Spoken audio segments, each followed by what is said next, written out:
Hello everyone, how are you all? I am Neetu. I hope you all are well and studying well at your home. So today we are going to discuss about remaining parts of noun, collective noun, abstract noun, material noun and also subcategory of noun, countable noun and uncountable noun.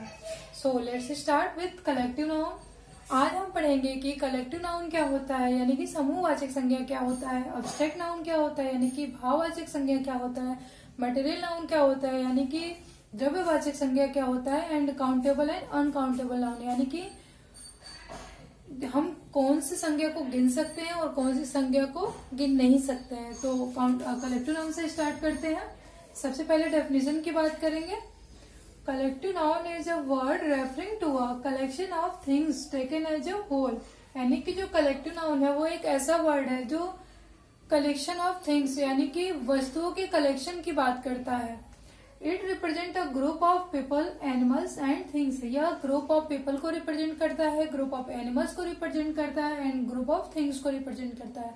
यानी कि अगर simple भाषा में बात करें तो collective noun जो है वो एक समूह की व्याख्या करता है यानी कि समूह को रिप्रेजेंट करता है। जैसे कि फ्लॉक ऑफ शिप्स की बात करें तो इसका हिंदी में मतलब होता है भेड़ों का झुंड। तो भेड़ों का झुंड जो होता है उसमें बहुत सारी भेड़ें होती हैं, उसमें पर्टिकुलर किसी भेड़ की बात नहीं हो रही है, इसलिए ये एक समूह को व्यक्त कर रहा है। सो फ्लॉक ऑफ शिप्स जो है वो समूहवाचक संज्ञा है क्योंकि यहाँ पे एक भेड़ों का झुंड होगा। इसमें किसी एक भेड़ के बारे में बात नहीं हुई है, ना ही उनको काउंट करने की बात हुई है। यहाँ बस एक समूह की बात हुई है जिसमें बहुत सारी भेड़ होंगी, इसलिए फ्लॉक ऑफ शिप्स जो है वो कलेक्टिव नाउन है। Same age group of students. अगर ग्रुप ऑफ स्टूडेंट्स की बात करेंगे तो ग्रुप ऑफ स्टूडेंट्स में बॉयज भी हो सकते हैं, गर्ल्स भी हो सकती हैं, बॉयज एंड गर्ल्स दोनों हो सकते हैं। तो इसलिए ये पर्टिकुलर ग्रुप ऑफ स्टूडेंट किसी एक को डिसाइड नहीं करता कि इसमें बॉयज होंगे, गर्ल्स होंगे या बॉयज एंड गर्ल्स होंगे और कितने होंगे इसका भी कोई काउंट नहीं है। सो ग्रुप ऑफ स्टूडेंट भी जो कलेक्टिव नाउन है। ऐसे ही अगर थर्ड एग्जांपल की बात करें, अ सीरीज ऑफ इवेंट्स की बात करेंगे तो सीरीज ऑफ इवेंट्स में बहुत सारे इवेंट्स की सीरीज होगी और हमें ये डिसाइड नहीं है कि ये इवेंट्स कब कब होने हैं और इसमें कितने का काउंट है या कौन सा इवेंट कहाँ परफॉर्म होगा, ऐसा कुछ भी डिटेल्स हमारे पास नहीं है। और सीरीज ऑफ इवेंट्स बस बहुत सारे इवेंट की सीरीज को डिस्कस करता है या शो करता है, इसलिए सीरीज ऑफ इवेंट भी कलेक्टिव नाउन है। सेम है जब बॉटल ऑफ मिल्क।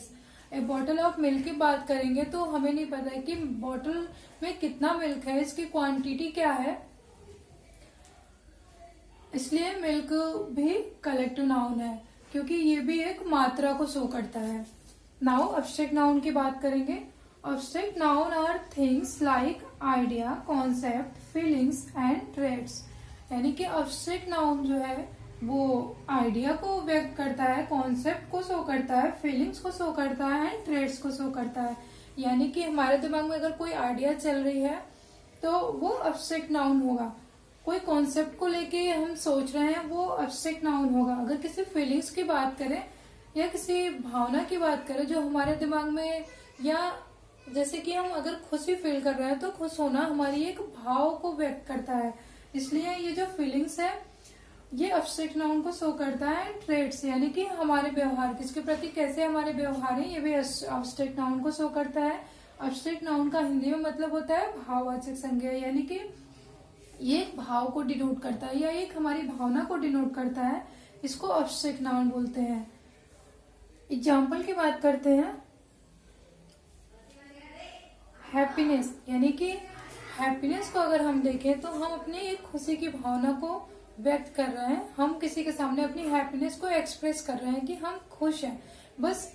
बट उस हैप्पीनेस को हम काउंट नहीं कर सकते, उस हैप्पीनेस को हम मेजर नहीं कर सकते, इसलिए हैप्पीनेस एक अब्स्ट्रैक्ट नाउन है क्योंकि यह एक भावना को व्यक्त कर रहा है। और something which we can not taste, hear, touch and smell. यानी कि अब्स्ट्रैक्ट नाउन या भाववाचक संज्ञा एक ऐसा नाउन है जिसको हम टेस्ट नहीं कर सकते, सुन नहीं सकते, टच नहीं कर सकते एंड स्मेल नहीं कर सकते।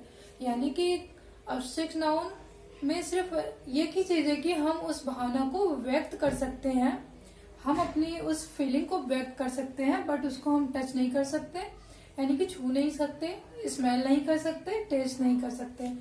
सेकेंड एग्जाम्पल देखते हैं एंगर। एंगर में अगर हम देखें तो हम किसी से नाराज हैं या हम खुद में सैड हैं या किसी बात को लेकर सैड हैं, तो इसको हम मेजर नहीं कर सकते, काउंट नहीं कर सकते।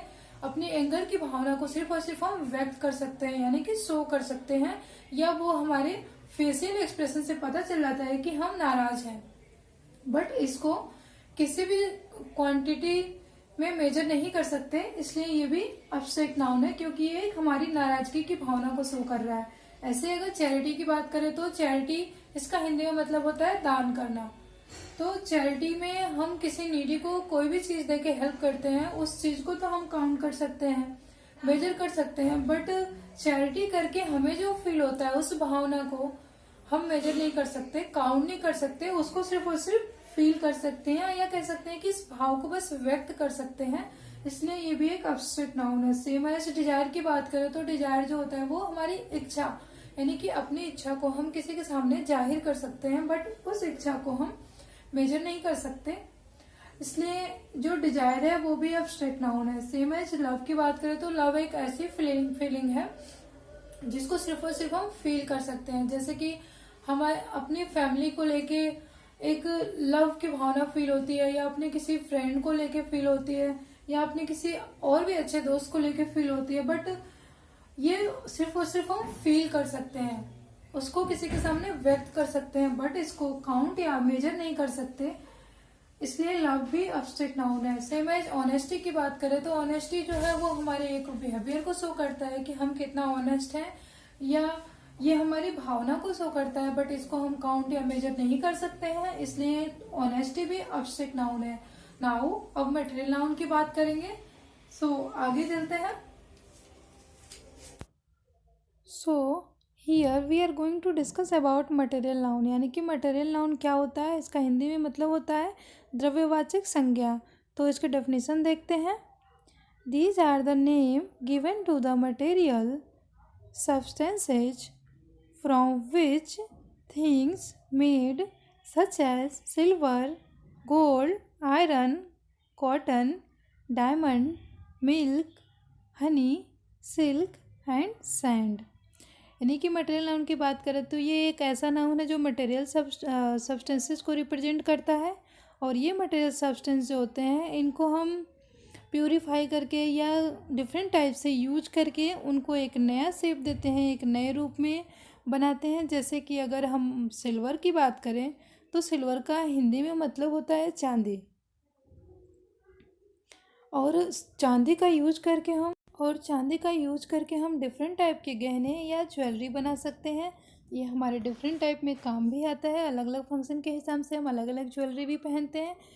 इसलिए ये मटेरियल नाउन है, क्योंकि ये एक मटेरियल सब्सटेंस को रिप्रेजेंट कर रहा है। ऐसे गोल्ड की बात करें तो गोल्ड का हिंदी में मतलब होता है सोना, और गोल्ड का भी यूज करके हम डिफरेंट टाइप की ज्वेलरी तैयार कराते हैं या डिफरेंट टाइप की ज्वेलरी बनाई जाती है जिसको हम फंक्शन के हिसाब से पहनते हैं। ऐसे ही आयरन की बात करें तो आयरन भी हमारे घर के कार्यों से लेकर डिफरेंट टाइप के बाहर के कामों में भी यूज होता है। एंड इससे भी डिफरेंट शेप की डिफरेंट चीज़ें बनाई जाती हैं। इसलिए आयरन यानी कि लोहा भी मटेरियल नाउन है। सच एज कॉटन की बात करें तो कॉटन भी मटेरियल नाउन है, क्योंकि ये भी एक मटेरियल सब्सटेंस है जिससे हमारे घर के गद्दे बनाए जाते हैं और भी कई सारी चीज़ें बनाई जाती हैं जो हमारे विभिन्न प्रकार के कामों में यूज आती हैं। जैसे कि डायमंड की बात करें तो डायमंड हुआ या मिल्क हुआ या हनी, सिल्क एंड सैंड, इन लोगों की इन सब चीज़ों की बात करें तो डायमंड का यूज करके भी हम डिफरेंट टाइप की ज्वेलरी बनाते हैं।